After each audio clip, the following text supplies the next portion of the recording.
नमस्कार दोस्तों, VLE society में आप सभी का एक बार फिर से बहुत बहुत स्वागत है। दोस्तों, अगर आप एक सीएससी वीएलई हैं, कॉमन सर्विस सेंटर संचालक हैं, तो आप सभी दोस्तों के लिए एक बहुत बड़ी अपडेट है, एक बहुत बड़ी गुड न्यूज़ है कि अभी सीएससी को एक और बड़ा सरकारी प्रोजेक्ट मिल गया है जिसके भीतर पूरे देश के भीतर काम होना है। और इस प्रोजेक्ट के भीतर वीएलई और जनता दोनों का ही बड़ा फ़ायदा होने वाला है। तो ये कौन सा प्रोजेक्ट है और इसके भीतर कैसे आपको काम करना है, ए टू जेड इन्फॉर्मेशन बताऊंगा। लेकिन दोस्तों, वीडियो शुरू करने से पहले हमेशा की तरह अगर आप हमारे चैनल पर नए हो तो चैनल को सब्सक्राइब करने के साथ बेल आइकन जरूर दबाइएगा। वीडियो पसंद आए तो वीडियो को लाइक करने के साथ बाकी दोस्तों को पहुंचाना बिल्कुल मत भूलिएगा, ताकि आप तक इस तरह के नए नए वीडियोस पहुंचते रहें और हमें आपके लिए ऐसी जानकारी लाने के लिए प्रोत्साहन मिले। और अगर आपने अभी तक वीएलई सोसाइटी मोबाइल ऐप पे हमें ज्वाइन नहीं किया, कर सकते हैं, बिल्कुल फ्री है। यहाँ से आप डायरेक्टली हमसे जुड़ सकते हैं। और इसके प्रोजेक्ट के बारे में ज़्यादा जानकारी देने के लिए मैंने एक डिटेल्ड आर्टिकल भी लिख दिया है वीएलई सोसाइटी की वेबसाइट पे। वहाँ से जाके भी इसके बारे में आप ए टू जेड इन्फॉर्मेशन पढ़ सकते हो। लिंक मिल जाएगा वीडियो डिस्क्रिप्शन में। इस प्रोजेक्ट का नाम है CSC NDUW ई श्रम card registration process and commission national database of unorganised workers. ठीक है, तो कहने का मतलब national database of unorganised workers. इसका मतलब ये है कि सरकार के पास, जैसे कि आप सभी जानते हैं कि हम सबके गाँव में छोटे मोटे किसान होते हैं, मछुआरे, पशुपालन में लगे लोग हैं, बीड़ी रोलिंग का काम करते हैं, लेबलिंग, पैकिंग या मकान बनाने का काम करते हैं, बढ़ई हैं, ईंट भट्ठों वगैरह पे जो काम करते हैं, नाई हैं, सब्जी और फल विक्रेता हैं, समाचार पत्र विक्रेता हो गया, रिक्शा खींचने वाले, ऑटो चलाने वाले, घर की नौकरी, सड़क विक्रेता, मनरेगा कार्यकर्ता, आशा कार्यकर्ता, दूध डालने वाले किसान, प्रवासी मजदूर और ऐसे तमाम लोग जो किसी बड़ी कंपनी में काम करने की जगह अपना छोटा मोटा कारोबार चलाते हैं। इनका सरकार के पास जो है अभी कोई एग्जैक्ट डेटाबेस नहीं है कि कौन क्या काम करते हैं और कितने लोग इस माध्यम से असंगठित क्षेत्र से जुड़े हुए हैं। ठीक है, तो इस चीज़ को एक डेटाबेस बनाने के लिए, इनका एक एग्जैक्ट आंकड़ा, इनकी डिटेल्स अपने तक पहुंचाने के लिए सरकार ने सीएससी के साथ में NDUW प्रोजेक्ट यानी कि national database of unorganised workers के लिए ई श्रम कार्ड जारी करने की घोषणा करी है। जिसके माध्यम से क्या होगा कि जितने भी लोग हैं जो किसी बड़ी कंपनी में जो जॉब नहीं करते, अपना छोटा मोटा रोजगार करते हैं, उन सभी का एक डेटाबेस बनाया जाएगा जिसके माध्यम से उनका बैंक डिटेल और उनकी सारी जानकारी सरकार के पास मौजूद रहेगी।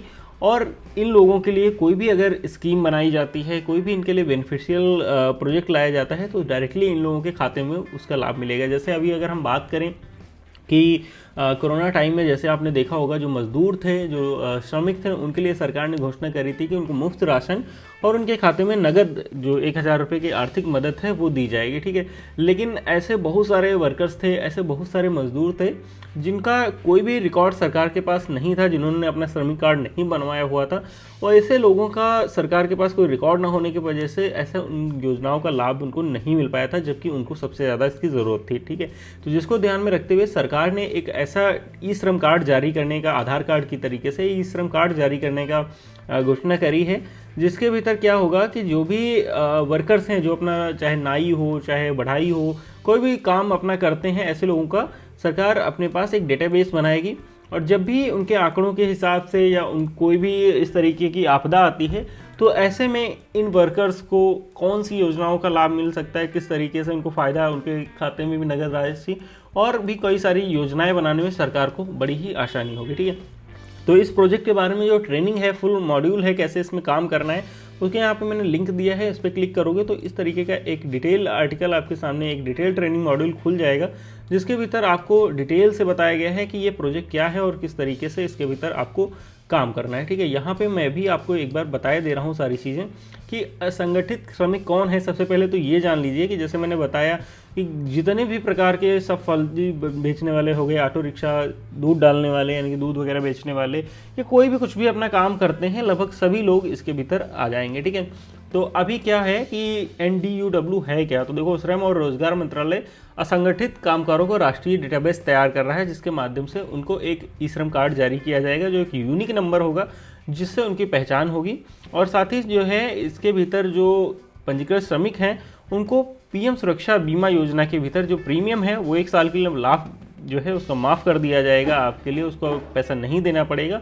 और NDUW में रजिस्ट्रेशन क्यों करें, तो देखो यहाँ पे जो भी श्रमिक होते हैं उनको सरकार सामाजिक सुरक्षा और कल्याणकारी योजनाओं का लाभ देती है, लेकिन अगर रजिस्ट्रेशन नहीं है तो उनको लाभ नहीं मिल पाता है। और यह डेटाबेस के आधार पर सरकार नीति और कार्यक्रम बनाने में सरकार की मदद करेगी। और जो भी आवाजाही है इसके विपरीत उनके व्यवसाय कौशल आदि पर नज़र रखी जा सकेगी, उनके लिए ट्रेनिंग प्रोग्राम्स वगैरह जारी किए जा सकेंगे और साथ ही यहाँ पे श्रमिक कार्यबल को ट्रैक करने, उन्हें अधिक रोजगार के अवसर पर प्रदान करने के लिए किया जाएगा। यानी कि जो भी वर्कर्स हैं अब वो कहाँ पे काम कर रहे हैं, नहीं काम कर रहे हैं, कहाँ हैं, प्रवासी मजदूर हैं, क्या हैं, वो सारा रिकॉर्ड सरकार के पास रहेगा। तो जो लोग बेरोजगार हो जाएंगे, जिनके पास काम नहीं होगा, उनके लिए सरकार को योजनाएं या उनको रोजगार देने के अवसर प्रदान करने में सहायता मिलेगी।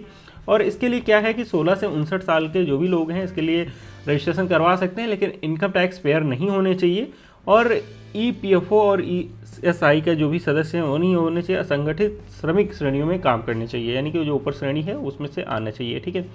संगठित क्षेत्र में लगे कोई भी व्यक्ति पंजीकरण नहीं करा सकते हैं। संगठित क्षेत्र निजी या सार्वजनिक क्षेत्र के श्रमिकों से मिलकर बनता है जो नियमित वेतन, परिलब्धियां और अन्य लाभ प्राप्त करते हैं, जिसमें भविष्य निधि और ग्रेच्युटी के रूप में अवकाश और सामाजिक सुरक्षा शामिल है। ठीक है। कहने का मतलब अगर आप किसी बड़ी कंपनी में काम करते हैं जहाँ पे आपको फिक्स सैलरी मिलती है और वे छुट्टियाँ वगैरह मिलती हैं, तो ऐसे लोग इसके भीतर रजिस्ट्रेशन नहीं करवा सकते हैं। और इसके भीतर देखो क्या है, अनिवार्य क्या होना चाहिए, आधार के माध्यम से KYC यानी कि फिंगरप्रिंट, OTP, आँख का आइरिस स्कैन करने के बाद आपका रजिस्ट्रेशन होगा। एक बैंक अकाउंट, मोबाइल नंबर देना पड़ेगा और अगर आपके पास एजुकेशन का सर्टिफिकेट वगैरह है तो वो सारे देके आप रजिस्ट्रेशन करवा सकते हो। ठीक है। इसके भीतर क्या है, CSC की क्या भूमिका है, तो देखो CSC जितने भी 43.7 करोड़ असंगठित कामगार हैं उनके पंजीकरण में सहयोग करेगा, उनको एक UN नंबर जारी करवाएगा, स्थानीय स्तर पर NDUW की हिमायत करेगा, लोगों को बताएगा इसके बारे में, उनको कार्ड और जो A4 पेपर प्रिंट आउट है वो देगा और प्रति नए रजिस्ट्रेशन पर 20 रुपये जो टैक्स सहित CST-BLE और CSC-SPV के बीच में जो 80-20 का रेशियो है T20 का, उसके हिसाब से दिया जाएगा। यानी कि 16 रुपये कार्ड मान लीजिए मोटा मोटा BLE को मिलेगा। ठीक है। और असंगठित श्रमिकों से पंजीयन के लिए कोई राशि नहीं ली जाएगी। जो अद्यतन सुविधा CSC के माध्यम से उपलब्ध होगी, जहां लाभार्थी से 20 रुपये लिया जाएगा, यानी कि जो अपडेट करवाएंगे उनको 20 रुपये देना होगा, नए के लिए कुछ भी नहीं देना है। कैसे करना है, तो देखो डिजिटल सेवा पोर्टल पर जाना है पहले, फिर लॉगिन कर लेना है और लॉगिन करने के बाद आपको इस तरीके का एक डैशबोर्ड दिखेगा और उसके बाद आपको यहाँ पे आधार KYC के माध्यम से जिसका भी आप रजिस्ट्रेशन करोगे उसकी डिटेल खुल के आ जाएगी, बैंक डिटेल, पर्सनल इन्फॉर्मेशन, क्या काम करते हैं, वो सारी चीज़ें सबमिट करने के बाद आपको यहाँ पे एक उनका UN कार्ड नंबर जो है जारी होने के लिए प्रोसेस आ जाएगा सेल्फ डिक्लेरेशन के बाद, और फिर उनका एक UN नंबर डाउनलोड करना होगा और UN नंबर डाउनलोड करने के बाद उनको आप दे सकते हो। और फिर अगर उसमें कुछ अपडेट करवाएंगे तो करवाएंगे, अदरवाइज सरकार के पास डेटाबेस हो जाएगा और उनके लिए कोई भी नई स्कीम आएगी तो डायरेक्टली उनको मोबाइल नंबर पे या उनके बैंक खाते के माध्यम से पता चल जाएगा। तो अभी ये कितने दिन के लिए वैलिड है, तो ये हमेशा के लिए वैलिड है और इसके नए पंजीकरण के लिए कोई भुगतान नहीं करना है। नवीनीकरण अभी अगर कोई इन्फॉर्मेशन में चेंजेस होता है श्रमिक की तो अपडेट करवाया जा सकता है और उसको दोबारा से प्रिंट किया जा सकता है, अदरवाइज अभी इसके लिए अपडेट का कोई भी प्रोसेस ज़्यादा जरूरी नहीं है। ठीक है। लेकिन जो कर्मचारी आयकर नहीं दे रहा है लेकिन रिटर्न दाखिल कर रहा है तो वह इसके लिए पात्र होगा, यानी कि टैक्स नहीं दे रहा है लेकिन इनकम टैक्स रिटर्न फाइल कर रहा है तो वो लोग इसके भीतर रजिस्टर कर सकते हैं। और इसके बीच एक हेल्प डेस्क भी रहेगी जो 8 से 8 के बीच में इस पर कॉल करके आप मदद ले सकते हैं। ठीक है। तो आशा करता हूं दोस्तों आपको ये सारा प्रोसेस समझ में आ गया होगा। अगर वीडियो अच्छा लगा तो वीडियो को लाइक करने के साथ सभी दोस्तों जरूर पूछेगा। मिलते हैं किसी नए वीडियो में, तब तक के लिए बाय बाय, जय हिंद।